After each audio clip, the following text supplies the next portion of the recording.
Estamos de regreso en Hoy es Noticia y les contábamos el día de ayer por la tarde, a los 89 años de edad, y en la ciudad de Lima murió el escritor, novelista, ensayista Mario Vargas Llosa, acompañado de sus más cercanos, y en una ceremonia íntima va a ser la despedida del último intelectual insigne del llamado boom latinoamericano y quien en 2010 recibió el Premio Nobel de Literatura.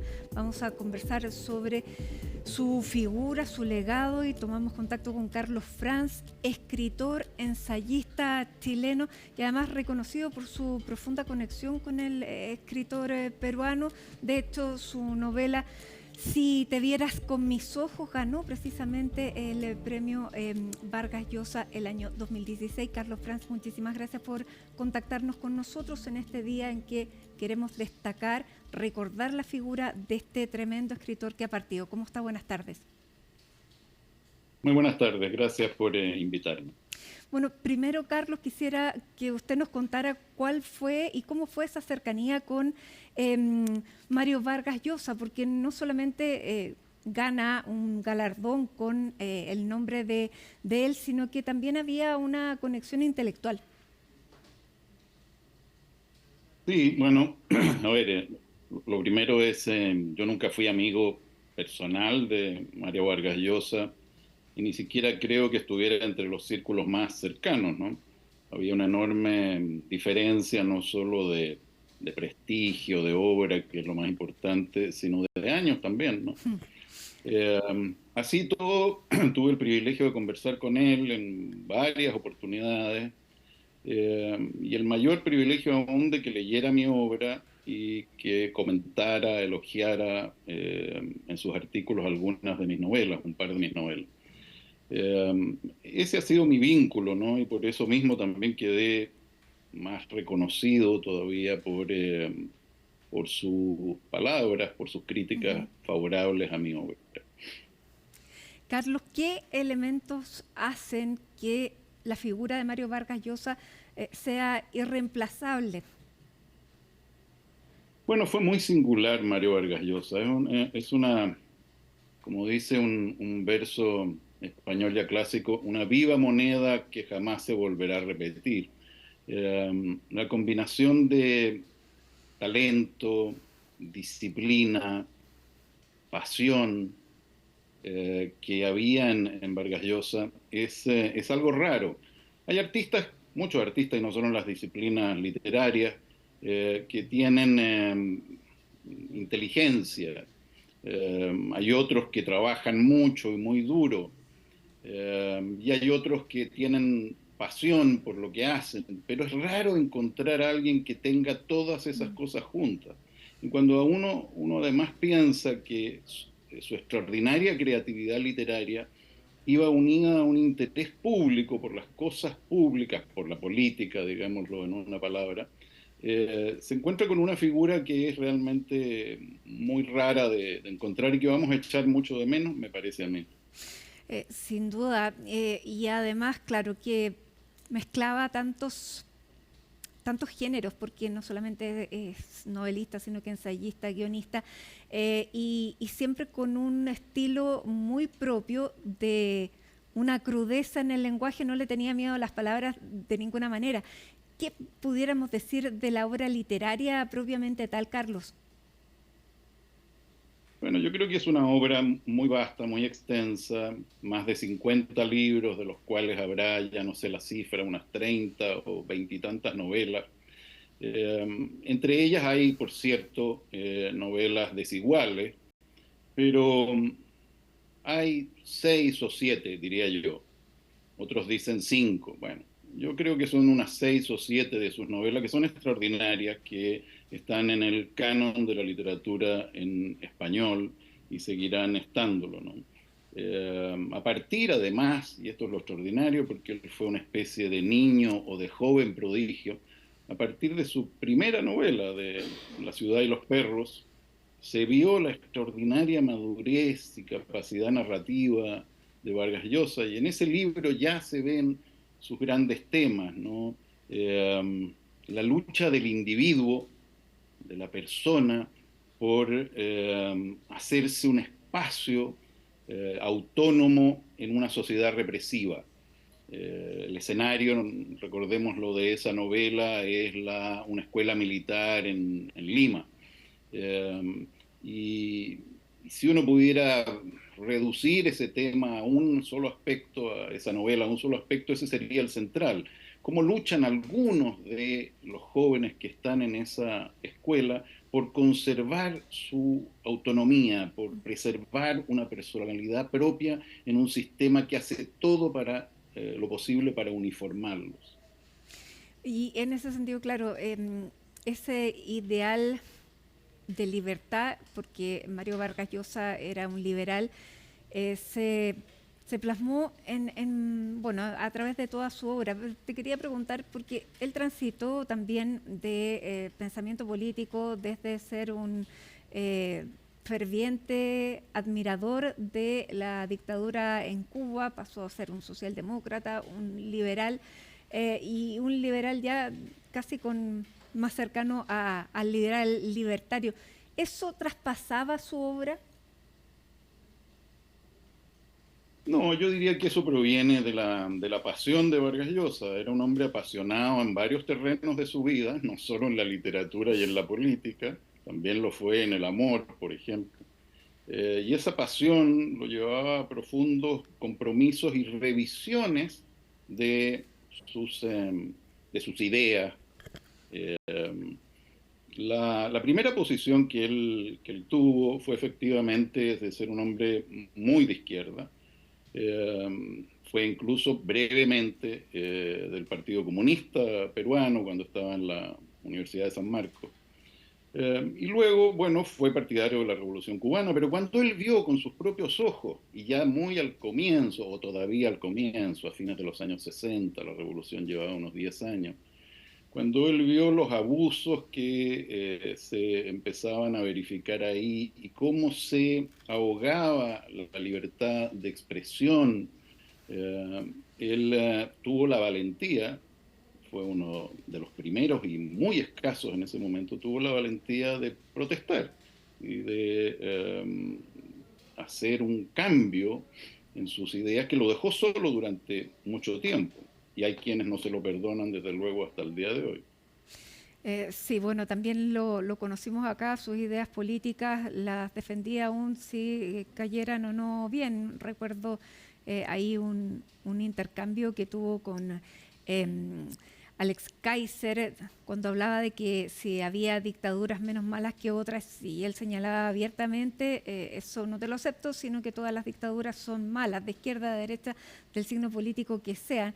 Em, Él tenía un contacto con la realidad bastante, digamos, cotidiano. Él durante muchísimos años publicó columnas de actualidad hasta el año 2003 en que publica su última novela y deja de escribir. Él era un hombre interesado absolutamente en todo, Carlos, y eso llama tanto la atención.